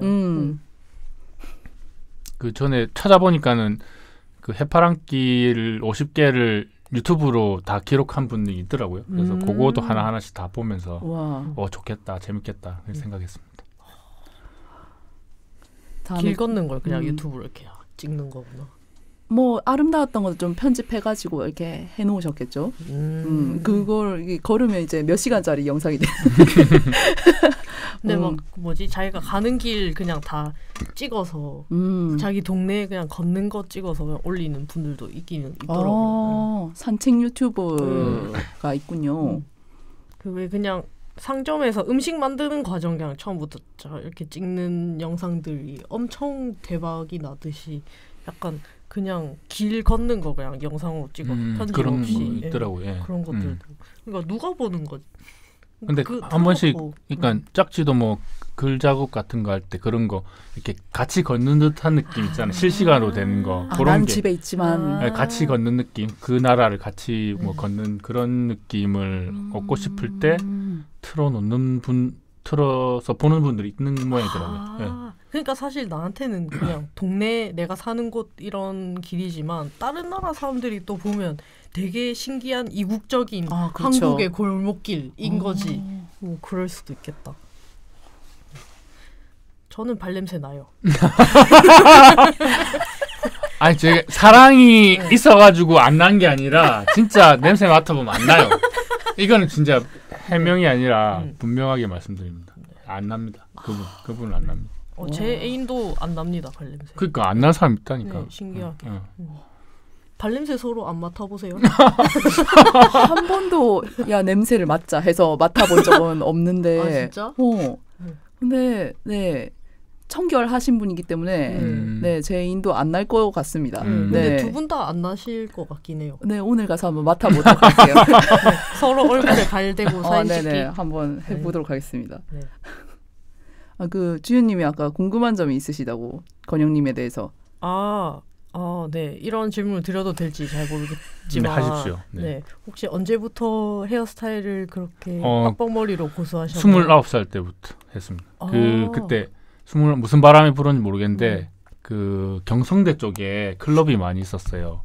그래서 힙합 클럽 같은 게 있었는데 그래서 저는 힙합을 잘 모르는데 무슨 바람이 불었는지 그 클럽에 또 같이 가는 모임을 가져가지고 같이 가는 게 있었어요. 같이 가는 분들이. 그래서 그 모임 따라가가지고 그 힙합 클럽에 갔는데 가니까 이제 저 같은 스타일인 분들이 몇 분 있더라고요. 근데 제가 보기에는 그 인상, 그 헤어스타일이 되게 참해 보였어요. 네. 참해 보였다. 네. 힙해 보였다. 이런 건 아니고. 정갈해 보였어요. 힙한 그런 건 모르겠고 그냥 사람이 좀 참해 보인다. 네. 약간 스님 쪽으로 가야 참한 느낌이 나는 것 같아요. 한오라기도 허용하지 않는. 네, 그래서 나도 한번 깎아볼까 해서 그때 처음 깎았는데 그 이후로 47, 120, 18년 동안 유지하고 있습니다. 그 집에 그 전자바리깡이 있어가지고 2, 3주에 한 번씩 셀프로 집에서 깎고 있어요. 네. 그럼 이전에는 장발일 때도 있었나요? 있었죠. 그러니까 어디까지 기르셨어요? 어깨 묶는 것까지 해봤어요. 진짜요? 대박. 그러니까 제가 공주대학교 만화예술학과 다녔다 했잖아요. 그래서 공주 거기 학생들 보면 공주 하신 빨리 그냥 넘어갔으면 했는데 또 알아들어 버리셨네요. 만화학과 학생들이라서 그런지 빨주노프 바람 보면 염색을 많이 하고 다녔어요. 그러니까 그런 학생들의 영향을 받아서 염색도 딱 한 번 해봤고 그 다음에 이제 머리도 그때 한번 처음 길러봤죠. 그래서 저는 이제 머리를 관리할 줄 몰라가지고 그러니까 없는 게 좋더라고요. 그래서 그때 나중에 보여드릴게요. 네, 보여주세요. 머리 기르고 머리 묶었던 점. 말총머리로 해가지고 있었습니다. 그럴 때가. 네. 지금은 근데 진짜 지금 헤어스타일이 건영님의 어떤 시그니처 스타일처럼 됐잖아요. 그러니까 이게 캐릭터처럼 이렇게 그려놓으신 것만 봐도 건영님의 그런 머리 스타일이 드러나게 딱 해가지고 누가 봐도 이 건영님 캐릭터다라고 생각할 만큼. 근데 장발일 시절도 있었다니. 짧게. 네. 그 장발은 제가 보니까 지저분하더라고요. 그래요? 그러니까 이 스타일 참하다고 생각하시는 분이기 때문에 장발은 아무래도 다음에 그 장발일 시절 사진도 그려주세요. 네. 네네. 한번 그려보겠습니다. 네. 반응이 좋을 것 같아요. 네네. 이런 시절이 있었다. 진짜. 네네. 알겠습니다. 그거 좋은 아이디어. 네. 서로 좋은 아이디어를 주고받는. 오늘 굉장히 서로 좋은 영향력을 주고받는.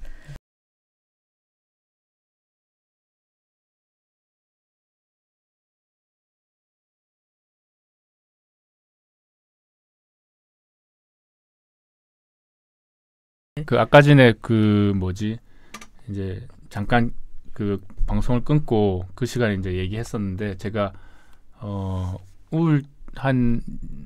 지금 2023년이니까 한 4, 5년 전에 우울증이 바닥을 쳐서 좀 몇 달 넘게 되게 오랫동안 우울증이 심할 때인데 그때 제 방에 보면은 그 소파가 하나 있었는데 그때 늘 그 소파에 앉아가지고 핸드폰 그냥 유튜브 보면서 멍하게 있으면서 벽에 머리를 기대고 있었어요. 몇 달 동안 그렇게 있었어요. 그래서 벽지가 노란 자국이 났어요.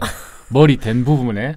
그래서 그 부분 짝지가 아이디어를 줘가지고 여기다가 그려보세요. 그래가지고 실물 크기로 그 등신대라고 하죠. 실물 크기로 제가 핸드폰을 보고 있는 모습이 제 방에 있으면 벽지에 그려져 있습니다. 그래서 혹시 저희 집에 놀러 오시는 분들은 포토스팟, 박조건영 우울증 포토스팟이 있기 때문에 오시면은 사진 기념으로 찍어가시면 포토전. 우울증 전시. 여기 기댔었대 이렇게 같이 머리를 기대보자.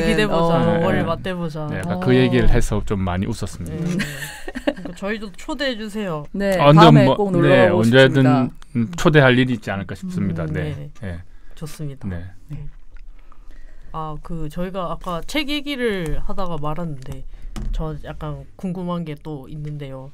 그 책 4권을 써오면서 시간이 많이 흘렀잖아요. 네네. 네, 그 과정에서 혹시 이게 좀 내 인생에서 가장 많이 변한 것 같다 이렇게 느낀 것들이 있나요, 혹시?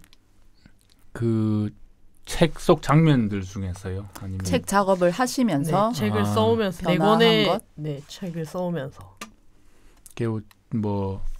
처음에 계약을 할 때 제가 그 계약하기 전에 한겨레에 그 그림하고 글하고 연재를 짧게 했습니다. 한 6개월 정도. 근데 그걸 보고 출판사에서 연락이 와가지고 근데 그때 심한 우울증 상태였습니다. 제가 퇴직하고 짝지랑 40일 동안 유럽 여행을 다녀왔는데 유럽 여행 중반기부터 우울증이 와가지고 갔다 와서 심하게 우울증을 앓고 있었는데 어렵게 한겨레 연재는 하고 있었고 그걸 보고 출판사에 있는 부장님이 내려왔었습니다. 그래서 어쩔 수 없이 사인을 했는데 책 계약하자고 이걸 내려오신 어떻게 하지? 우울증 상태니까 아무것도 네. 모르고 그래서 짝지한테 얘기해주고 그래서 설날 연휴 때인가 이거 시간은 흘러가고 작업은 안 하고 있고 그래서 부장님한테 저 작업 못할 것 같습니다. 문자를 보냈는데 짝지가 네. 그걸 눈치챘는지 뭐 보냈어요 이렇게 해갖고 제 핸드폰을 뺏어가지고 네.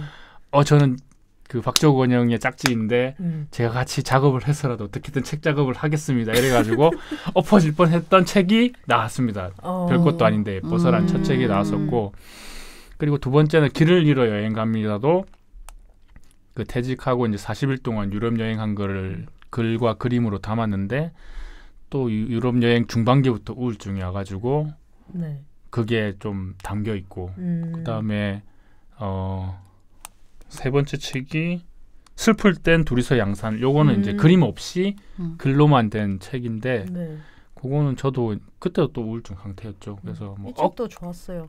네네네 그 책은 별것도 보다는 좀 저한테는 좀 재밌을 것 같다는 생각이 들어요. 아니 제 개인적으로. 그러니까 네네. 본인의 재미의 기준은 뭐예요? 그 뭐지 제주 사는 포키 씨 우리 엄마 포키 씨는 그때 좀 제대로 안 읽어봤나 봐요. 그러니까 다시 읽으니까 새로운 것도 있고 그다음에 어쨌든 사고를 친 거기 때문에 네. 좀 직면하기 어려웠는데 그래서 좀 흥미롭게 읽었고 네. 별것도 아닌데 예뻐서는 글들이 좀 너무 짧은 게 아쉽더라고요. 제 글이 네. 지금에 비해서는 좀 많이 짧아가지고 우울증 상태에 억지로 썼으니까 그렇겠죠. 그래서 아마 좀 재미가 없는 것 같이 느껴집니다. 아니면 약간 큰 사건이 있어야 재미를 느끼시지. 큰 사건. 네, 진짜 별것도 아닌데 예쁜 사건들을 모아놔서 그렇게 느끼실 수도. 그냥 좀 글이 좀 더 제 글도 좀 길었으면 하는 아쉬움이 있고 네. 그다음에 슬플 땐 둘이서 양산을은 저도 글을 썼고 그거는 좀 기억이 가물가물해서 한번 다시 읽어봐야겠습니다. 그리고 네 번째는 이제 제주 사는 우리 엄마 부캐시는 짝지랑 이게 출판사 세 개가 같은 그 책 세 권이 한 군데 출판사에서 나왔거든요. 네. 그래서 참 세 권이나 내줬는데도 못 팔아줘서 출판사한테는 상당히 미안한데 그래서 뭐 어떤 관계가 있는 거 아니고요? 아니 모르겠어요. 그 책 안 팔렸는데 왜 또 네. 재계약을 하자지? 뭐 그런 생각이 들었어요. 그래서 사랑하나? 그건 꾸준한 독자들이 있겠죠. 네, 그래서 네. 그래서 제주 사는 복캐시 할 때는 원래는 2달을 그 예상으로 해서 내려갔는데 제가 중간에 사고 치는 바람에 조금 일찍 올라왔습니다. 그래서 나머지 작업은 양산에 와서 마저 작업을 하고 그랬습니다. 그래서 변화는 그냥 그런 프리랜서 생활을 한 경험, 그냥 그런 경험이 저한테 남았다. 그래서 좀 프리랜서 생활의 작업은 맞다. 네. 안 맞다. 안 맞다. 네.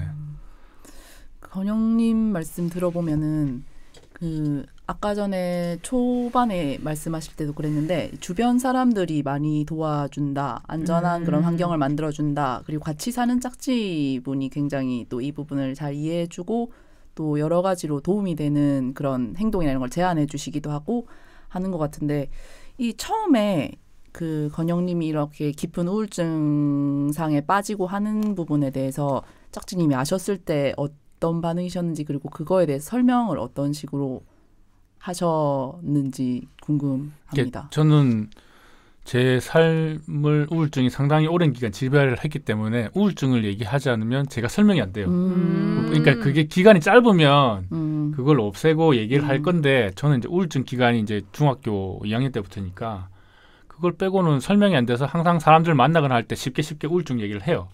그래서 짝지는 우울증이 있는 걸 알고 있었고 근데 그 양산하고 짝지가 용인에 살았거든요. 그래서 장거리 연애를 2년 동안 했다가 2년이 지나고 짝지가 양산으로 내려온대요. 그래서 왜 갑자기 내려오지?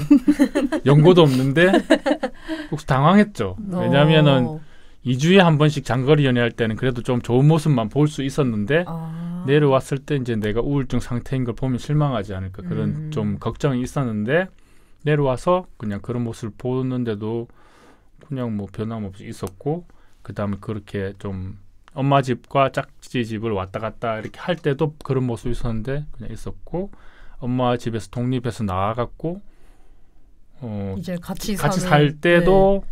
그냥 뭐 물론 속으로는 많이 힘들었겠죠. 그래서 그런데도 옆에 있었고, 그래서 지금은 되게 신뢰가 생겼죠. 고맙고 그리고 뭐 그러니까 다음 생은 모르겠지만 이번 생은 이 사람과 영원히. 다음 생은 왜? 왜냐면은 다음 생은 다른 사람하고 살아봐야 되잖아요. 그분도 짝지도 그럴 거예요. 짝지도 그럴 거예요. 네. 왜냐면 다른 사람과는 또 어떤 그렇게 조합으로 맞아갈까 그것도 또 다를 거고, 내가 뭐 만약에 짝지 말고 다른 사람과 만났을 때는 또 어떤 조합이 좋을 수도 있고 나쁠 수도 있는데, 어쨌든 이만큼의 환상의 조합은 이 사람 말고는 없을 것 같다. 이번 생은 김비호와 함께. 다음 생은 다른 여자랑 함께. 오늘 약간 김비 작가님 헌정 방송처럼 네, 헌정 방송이 되고 있습니다. 네, 그렇습니다. 그러니까 같이 일상을 함께하는 사람의 어떤 안정적인 그런 역할을 되게 뭘 해주지 않아도 되게 힘이 되는 것 같아요. 네. 지하다님은 어떻게 해주세요, 애인분이? 아직 저도 그렇고 애인도 그렇고 제가 이런 상태에 빠졌을 때 어떻게 대처해야 되는지, 저도 이제 이거를 온전히 드러내면은 그 사람한테 또 안 좋잖아요. 어디까지 어떻게 드러내야 되는지를 저도 지금 생각을 하면서 이제 고쳐 나가는 중이고. 어디까지 가요? 그러니까 이게 바닥을 치는 그런 모습들을 뭐 이제 그런 무기력감이나 이런 거를 어디까지 보여주는 게 맞을지, 어디까지 적절히 숨기고 이제 커버를 쳐서 보여주는 게 맞을지, 그런 거를 저도 지금까지 혼자 살고 했기 때문에 그런 거 이제 고민을 해본 적이 없단 말이에요. 그러니까 아까 건영님도 말씀하셨지만 장거리 연애를 한다거나 한 번씩 이제 뭐 격주나 한 주에 한 번씩 보는 사이면은 그때는 이제 머리에 완전 힘을 주고 그날은 괜찮은 척 할 수 있어요. 오늘처럼요. 할 수 있는데 항상 같이 있잖아요. 이제 눈 뜨고 눈을 자러 들어가기 전까지 계속 같이 있어야 되고, 어쨌든 대화를 계속 해야 되는 상대이기 때문에 그걸 숨긴다고 해서 숨겨지는 것도 아니고, 예전에는 숨기려고만 한다고 해서 되게 갈등이 있었거든요. 그런 모습을, 그런 상태인 걸 얘기를 충분히 해주면 이제 나도 안 불안하지 않냐라는 식으로, 그래서 어느 정도 표현은 해야 되고 내 상태에 대해서 설명을 해야 될 것 같고, 이제 애인도 그런 모습에 대해서 이제 섣불리 이제 너무 이게 북돋거나 하는 게 또 되게 안 좋을 수 있단 말이에요. 그런 거를 어디까지 어떻게 해야 되는지에 대해서 서로 조율을 해나가고 있는 과정인 것 같아요. 근데 되게 안정적인 사람이고, 제 애인도 그 점이 그냥 그렇게 안정적으로 살아가는 모습, 그리고 옆에 그냥 뭐 제가 이렇든 저렇든 간에 옆에 있어주는 그 자체가 되게 격려가 되고 힘이 되는 경우가 있어서 방금 말씀이 굉장히 공감하면서 들었습니다. 네. 그래서 뭐 짝지가 전에 들은 말로는 어쨌든, 그러니까 내가 우울증 상태일 때 너무 막 마음을 쏟으면 자기도 힘들어진다는 거 아니까 거리감을 좀 주려고 했대요. 그리고 자기는 어쨌든 자기 생활 중심으로 이렇게 생활해야지 이걸 많이 생각했다고 들었고, 그리고 뭘 많이 하자 이런 걸 안 했는데 최소한 이제 뭐 밥 같이 챙겨 먹고, 그다음에 아침에는 좀 같이 일어나고, 그리고 짝지가 이제 낮에 프리랜서 시절이니까 같이 집에 있잖아요. 그럼 저쪽에서 작업하고 있으면 몰래 내 방에서 눕고 싶어요. 근데 누우면 또 눈치도 보이고 미안하기도 하고 또 한 소리 할 것 같기도 하고, 그래서 몰래 구석에 가서 눕기도 하고 뭐 그런 적이 있었는데, 크게 말은 없었는데 어쨌든 그런 시선을 의식해서인지 나도 그렇게 낮에 막 편하게 눕지는 못하고 그냥 기본적인 거 밥 먹고 일어나는 거 정도는 하자고 뭐 약속을 해서 그래서 그거는 지켰고, 어쨌든 옆에 있는 우울증 있는 사람과 함께 살 때 그냥 옆에서 자기 생활을 좀 그냥 집중해서 잘 서 있는 거, 그리고 어쨌든 한 번씩 그냥 마음 조금 전해주고, 그 정도가 제일 어떤 최선의 옆에 있는 사람의 자세인 것 같습니다. 네. 아니 저는 지하다님 애인분이 예전에 지하다님이 한번 이제 우울하다 이렇게 했더니 귀엽다고 하셨다면서. 아 이게 조금 더 설명을 드리자면 그러니까 제가 이제 우울해 있으면 제가 원래 웃음이 많은 사람이에요. 항상 이게 웃음소리도 크고 평소에 이제 사람이랑 대할 때 항상 웃는 상으로 대화를 한단 말이죠. 근데 이제 우울한 상태고 또 집에 있고 그 뭐 애인이랑 동거한 지 1년 됐으니까 가족 아닙니까? 그래서 그 앞에서 굳이 이렇게 내가 사회적 웃음을 지을 필요가 없는 거예요. 그래서 그냥 내 기분 그대로 드러내고 이제 셀쭉하게 있었던 거죠. 그랬더니 이제 그 표정을 보고 이제 저의 상태를 이제 또 가늠을 한 애인이 이게 내가 이러고 있으니까 또 약간 걱정하는 눈빛을 보내길래 괜찮아 이랬더니 아니야 우울한 거 귀여워 이렇게 하는 거예요. 이게 무슨 소린가 했는데 무슨 소린가 싶어서 기가 차면서도 약간 그렇게 말을 해주는 게 웃기더라고요. 웃겨서 웃었어요 같이. 그래서 이제는 귀여울 지경까지. 네, 어떻게 말을 해줘야 될지 모르겠더라고. 이게 아니야라고 할 수도 없고 나 안 귀여워. 뭐가 귀엽다는 건지도 잘 이해는 안 되지만 아무튼 그냥 그 표현 자체가 너무 웃겨가지고 그렇게 그냥 웃고 넘긴 적이 있어요. 그 얘기를 했더니 또 이렇게 와전이 되네요. 네. 그리고 제가 우울증 시간으로 보낸 시간이 많으니까 남들보다 늘 많이 뒤처진 그런 기분이 많이 들었었거든요. 경험도 많이 못하고.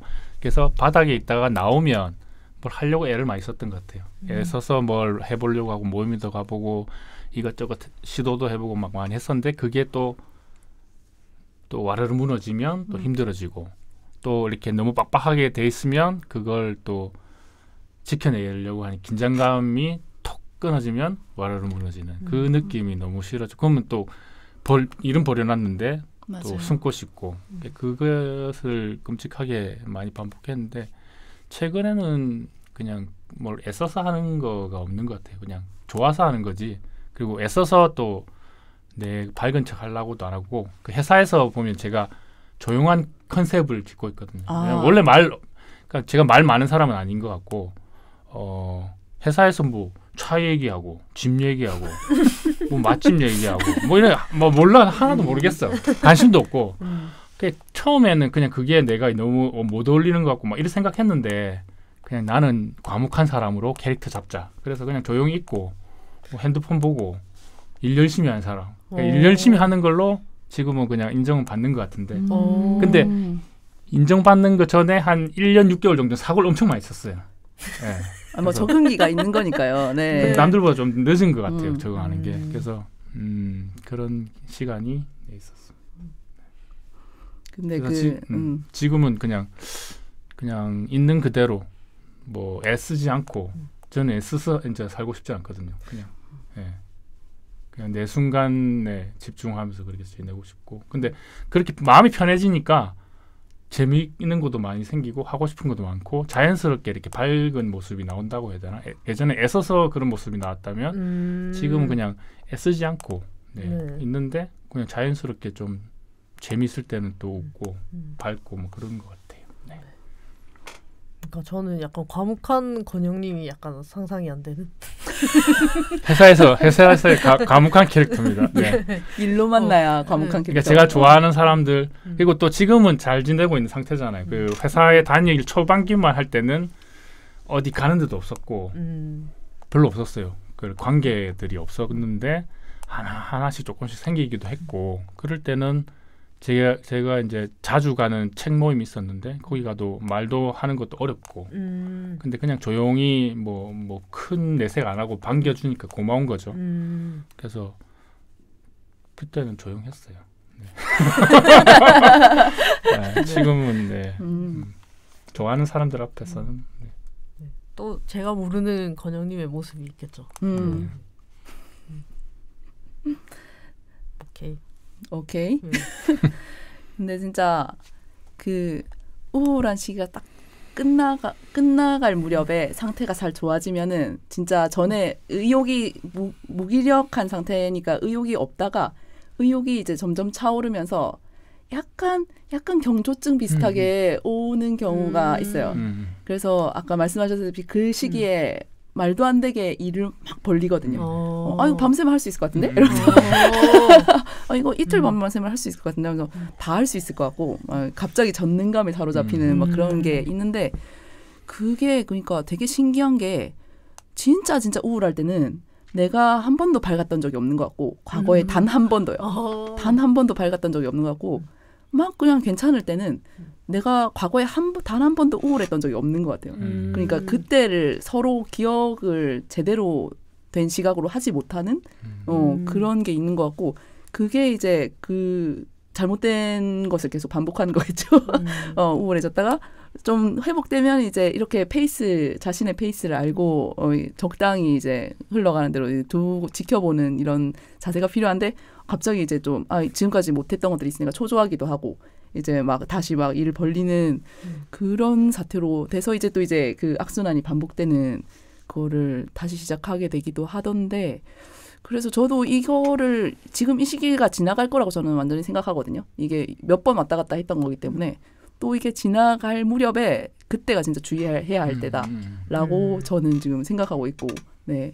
뭐 이거는 사실 두면은 전에 지은님이 안 그래도 저를 좀 걱정하셨잖아요. 제가 이제 방송 나오기 전에 조금 연락 좀 잘 안 되고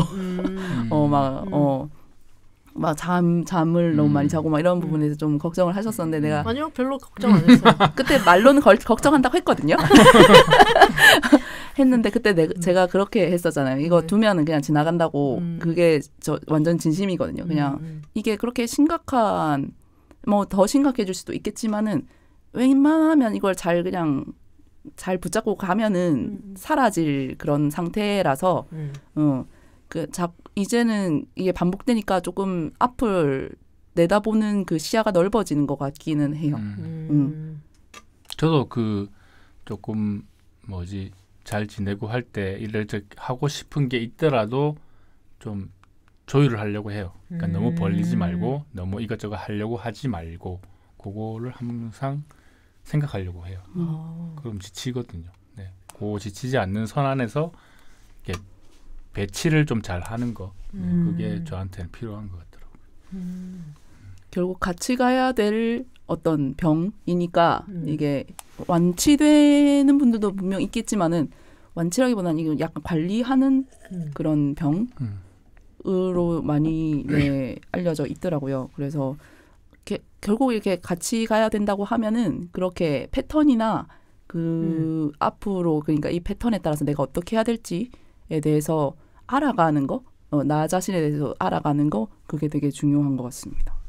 이게 저 얼마 전에 우울증에 관한 책을 하나 읽었었는데 그분도 이제 뭐 약사신데 우울증이 와서 뭐 힘들어하다가 근데 그분 글에 이제 난 잘 극복했다 이 말이 있더라고요. 그래서 그게 조금 반감이 들었었고 왜냐하면 극복이라는 단어가 나오면 극복 못한 상태는 또 못한 상태인가 이런 생각이 좀 들기도 하고 그리고 어쨌든 그 우울증에 힘든 상태에 대해서 자세하게 또 묘사를 하셨더라면 뭐 좀 공감이 가고 이랬을 건데 이게 조금 자기계발서 느낌. 그러니까 뭐 극복하는 방법들도 여러 가지 다 알잖아요. 뭐 규칙적인 생활을 하고 뭐 땀을 흘리고 뭐 이런 것들 아는데 그걸 몰라서 안 하는 게 아니라 다 해봤다고요? 그러니까 심정적으로 그러니까 그 사람이 그런 책을 만든 거는 어쨌든 뭐 누군가에게 도움이 되었으면 하는 마음은 알겠는데 그게 도움되는 방식이 자기 경험을 조금 다른 방식으로 풀어냈으면 다른 분들한테 조금 위로와 공감이 됐을 텐데 하는 아쉬움이 있었어요. 그래서 우울증은 극복의 문제가 아니라 그냥 잘 가지고 함께 관리해서 가는 거 그런 문제일 것이라고 생각합니다. 네. 저도 완전 공감합니다.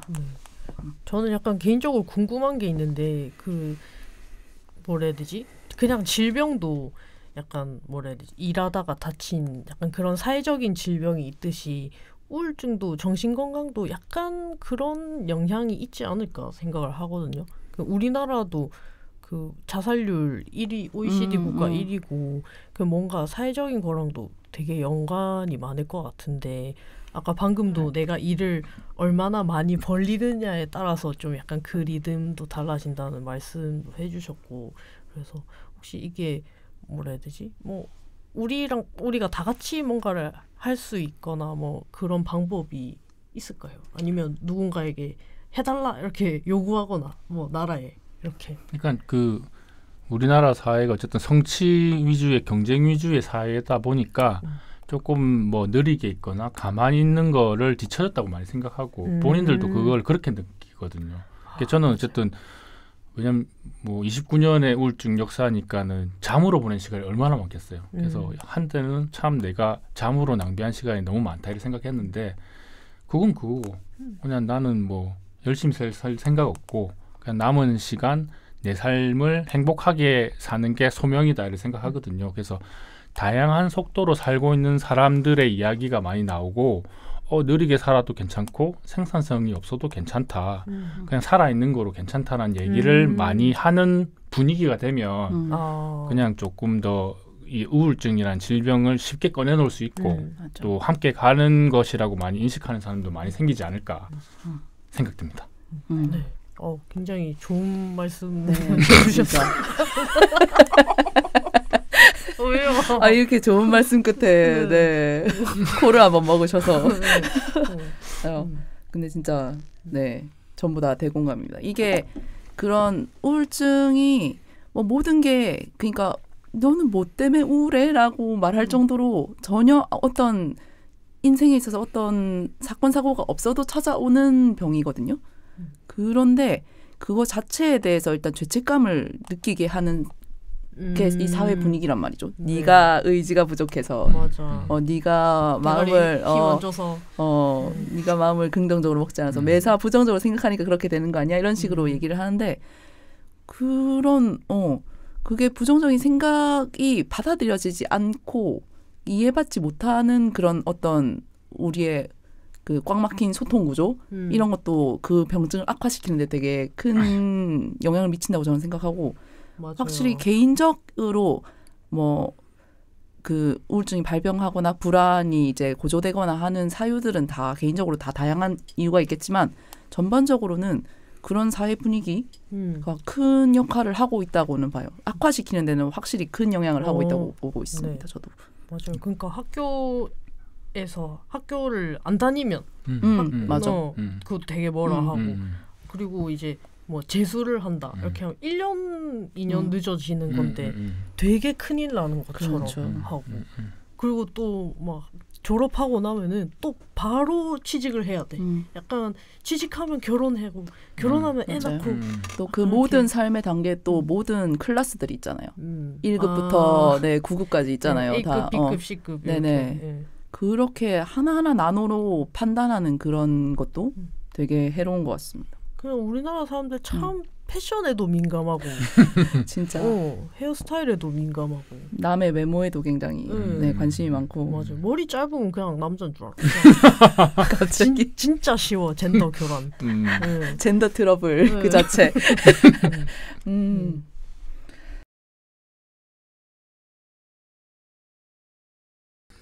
그래서 그 뭐지 그러니까 경쟁에 맞는 사람들은 경쟁 열심히 하면 되고요. 맞아요. 네.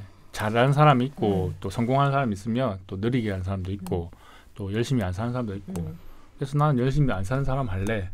그냥 또 그런 사람들이 끼리 만나야 돼요. 그러니까 제가 삶을 기록하는 게 딴 게 아니라 내 삶이 대단해서 기록하는 게 아니라 그러니까 그러니까 저는 사람 만나는 게 좋은 게 지은님도 그렇고 지하다님도 있고 그 삶 자체를 몇십 년의 삶 자체를 만나잖아요. 그게 경이로워요. 재밌고. 저는 책 4권 쓴 건영님이 더 경이로워요. 그러니까 여기다 경이로운 자리입니다. 그러니까 그 각자가 살아온 삶은 각자의 역사들이 다 있기 때문에 그 안에 보석도 있고 많이 있단 말이에요. 그러니까 자기는 아니라고 하는데 그러니까 내가 내 삶을 기록하는 건 당신의 삶 속에서도 그런 것들이 있으니까 당신의 삶도 잘 지켜보고 기록도 해보고 이야기도 꺼내봐. 이야기를 꺼내야 나랑 비슷한 사람이 저기 있네라고 알잖아요. 그래 또 만나야 혼자가 아니라는 걸 느끼고 그러니까 우리는 만나야 됩니다. 그래서 이렇게 만나러 왔고 너무 좋은 말씀으로 권영님 뭐 열심히 안 살았다고 하는데 근데 너무나 열심히 살고 계시고 모두가 열심히 살고 있다는 거죠. 존재 자체로 열심히 사는 거죠. 네. 우리나라 사람들 아마 다른 나라 아무 때나 갖다 놓으면 그 안에서 제일 열심히 사는 사람일 거예요. 맞아. 네, 여러분도 약간 그런 생각을 가지고 사셨으면 좋겠습니다. 네. 네. 그럼 혹시 뭐 더 얘기하고 싶은 거, 이 얘기 못했는데 이런 거 있으신가요? 저도 생각해 볼게요. 한 게 아니고 우울증을 겪는 사람들한테는 진짜 빛이 안 보이거든요. 절망이고 또 누군가 조언을 해줘도 하나도 안 들어오고 그래서 누구 때문에 누구 생각해서라도 살아 이런 말이 전혀 내가 죽겠는데 내가 죽고 싶어 죽겠는데 무슨 누굴 위해서 살아 그런 말이 그런 마음이 들거든요. 그럴 때는 김비 작가님도 안 통하나요? 안 통하죠. 나 때문에라도 살아라고 김비 작가님이 얘기해도 제주 사는 우리 엄마 복희 씨의 에피소드 네. 나오는데 네. 그래서 그 사고 치고 나서 양산에서 만나가지고 서로 전골집이었는데 음식은 안 먹고 울면서 그래서 나랑 있는 동안은 죽지 말라고 죽을 거면 나랑 헤어지고 나서 죽으라고 약속을 했어요. 그래서 그때 약속은 지키려고 했었고 그거를 떠나서 그러니까 자기가 되게 우울증 때문에 힘들다고 생각하시는 분한테 제가 어떻게 뭐 희망적인 조언이나 이런 못 드는데 그래도 조금은 버텨보셨으면 조금은 더 살아보셨으면 그리고 나이가 들고 경험이 쌓이면 또 다양한 방법들을 시도해보고 자기가 생각했던 시도 말고도 여러 가지 방법들이 있을 수 있으니까 뭐 상담도 좋고 뭐 약 복용도 좋고 뭐 우울증 저 자조 모임도 뭐 일회성이지만 해보기도 했었거든요. 뭐 그런 것도 찾아보고 책도 찾아보고 사람들한테 또 터놓기도 하고 여러 가지 방법들을 시도해보자고 혼자서 안 되면 같이 하고 도움도 청하고 그러니까 제 말이 큰 도움은 안 되겠지만 그냥 그래도 조금은 버텨보고 조금은 살아보고 그렇게 버텼으면 좋겠어요. 그럼 이제 건영님은 작가님이 안 헤어져 주시면 못 죽는 거네요. 저 잘 살 건데요, 같이 제작 씨랑. 네. 지금은 우울증 2년 넘게 잘 지내고 있어서 또 오더라도 예전에는 잘 지내면 불안했거든요. 언제 우울증 상태가 올지 덜컥 겁이 났는데 지금은 그런 겁이 없는 게 신기해요. 네. 우울증 약도 지금은 끊었고 또 잘 지내고 있고 혹시 오더라도 여러 가지 방법들도 시도할 거고 도움도 청할 거고 네. 그런 또 옆에서 애정해주는 사람들이 있으니까 네, 그렇죠. 잘 지나갈 거라고 믿기 때문에 네, 지금은 감사합니다. 아멘. 아멘. 라면. 라면. 네. 네. 혹시 뭐 지하다님 할 말 있으세요? 그렇게 하는 버릇을 고쳐야 돼. 주유 씨. 당신 이렇게 뭔가 막히면 그럼 주하다님 이렇게 생각났다는 듯이 이렇게 고개를 돌리는 근데 저도 오늘 박조건 형님 만나가지고 물론 책이나 블로그 글 이런 걸로 그 건영님이 남기신 우울증의 기록들 이런 거를 보고 저도 공감도 많이 하고 했는데 이제 직접 만나서 이런 얘기를 직접 하시는 걸 들으면서 저도 지금 제가 또 좀 안 좋은 상태잖아요. 그래서 더 뭔가 와닿는 말씀들이 많았고 네 저도 좀 더 살아보고 네 이 시기 뭐 또 지나갈 거라고 믿고 있기 때문에 네 또 잘 지나갈 겁니다. 네. 감사합니다. 네. 주변에 이런 응원들과 함께 저는 계속 살아갈 것입니다. 저도. 네. 오늘 너무 좋은 말씀 감사합니다. 네. 그러면 네, 저희 시간이 좀 네. 또 2시간 향해 가고 있어 가지고 네. 그 오늘 건영님 저희 시골집 키웠지 나와 주신 출연 소감 짤막하게 말씀해 주시면서 보내 드리도록 하겠습니다. 네, 오늘 맨날 어떠셨어요? 운전하면서 듣던 목소리를 헤드폰으로 직접 들으니까 신기하고 직접 또 보니까 재밌고 제가 우울증 코너 게스트로만 나왔는데 해보니까 재밌네요. 또 나주세요. 또 다음에 불러주시면 홍케이 즐겁게 같이 녹음하고 싶습니다. 그래서 너무 좋습니다. 새로운 경험이었고 재밌는 경험인 것 같습니다. 감사합니다. 감사합니다. 오늘 나와주셔서 네, 여러 가지 얘기해 주셔서 감사합니다. 그러면 네 건영님 보내드리고 저희는 이제 댓글 소개 시간 네. 가지겠습니다. 9회 위기 탈반 넘버원 에피소드에 붙은 코멘트들입니다. 매일 작은 혁명님, 콩 모르겠다뇽. 진짜 모르겠는 댓글을 달아주셨어요. 네, 넘어갈게요. 네. 콩 본인이신 것 같은데, 네, 모르겠다고 하시는데, 네. 아시길 바라고, 네, 다음. 이렇게 또 관심을 바라네. 보리님, 여자를 너무 좋아해서 한 번도 탈반 마려워 본 적이 없는데, 사연 듣다 탈반 마려울 뻔 했어요. 네, 그러니까, 그 멀쩡하시던 분들도 이제 듣다가 이제 탈반 마렵게 만드는 그런 회차였다고, 네, 또 남겨주셨네요. 네. 네. 그리고 10회 맞이 시키지 반성회 뉴욕지님이 저는 한국 거주합니다. 두 분 다 화이팅. 시키지 화이팅. 아 뉴욕지님 한국 거주하시는 분이셨어요. 굉장히 반전이네요. 네. 뭐 어떤 사유로 뉴욕지가 되셨는지 다음에 뉴욕 치즈 케이크 좋아하시나 혹시? 어떤 뉴욕 그냥 뭐 어감이 좋으셔서 붙여진 걸 수도 있고 그냥 좋아하는 도시를 붙이신 건지 모르겠는데 네 이것에 얽힌 것을 좀 다음에 네 소개를 해주시면 소개를 해드릴게요. 예. 네 다음 그리고 고지식 박사님이 1.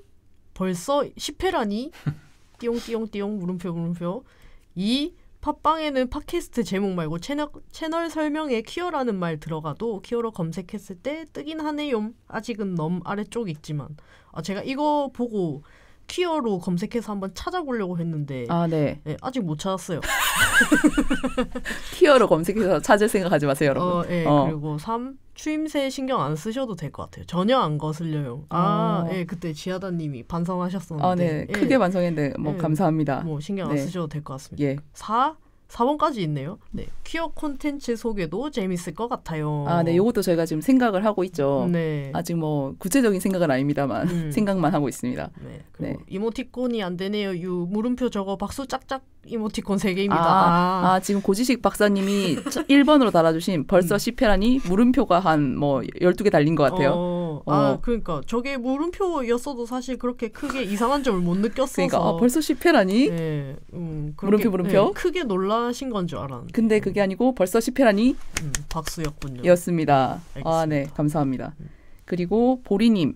반성회를 방송으로 들으니 시퀴즈랑 같이 성장하는 느낌이네요. 10회 축하합니다. 100회까지 달리자. 100회. 네. 지금으로서 제가 상상이 안 되는 어마어마한 숫자네요. 네. 아니 그래도 이렇게 시퀴즈랑 같이 성장하는 느낌이다. 이렇게 좋게 말씀을 해주셔가지고 감동이네요. 저희가 성장을 해야 될 텐데. 아니 근데 지금 다시 그 프롤로그 들어보면 약간 또 감회가 새롭긴 해요. 좀 발전을 했던가요? 그거는 잘 모르게 그냥 감회가 새로워요. 성장을 해야지. 물론 성장 뭐 안 해도 됩니다. 뭐 저희는 이대로 그냥 계속 갈 겁니다. 네, 다음. 매일 작은 혁명님이 또 댓글을 남겨주셨는데 무럭무럭 성장하는 시키치 되길 늘 기도해요. 감사합니다. 네. 저희 이제 약간 줄임말이 시키지로 굳어지나 보네요, 이제. 네, 시퀴지가 되었네요. 제가 사실 편의상 좀 줄여서 불렀던 이름이기도 한데, 네, 같이 써주셔서 감사합니다. 예. 네. 뭐 조만간 이러다가 뭐 댓글 달아주시는 뭐 구독자분들 이름도 정해야 할 판이네, 이러다가. 그러네. 약간 구독자명처럼 유튜버들 하는, 네, 댓글들 감사합니다. 네, 감사합니다. 네.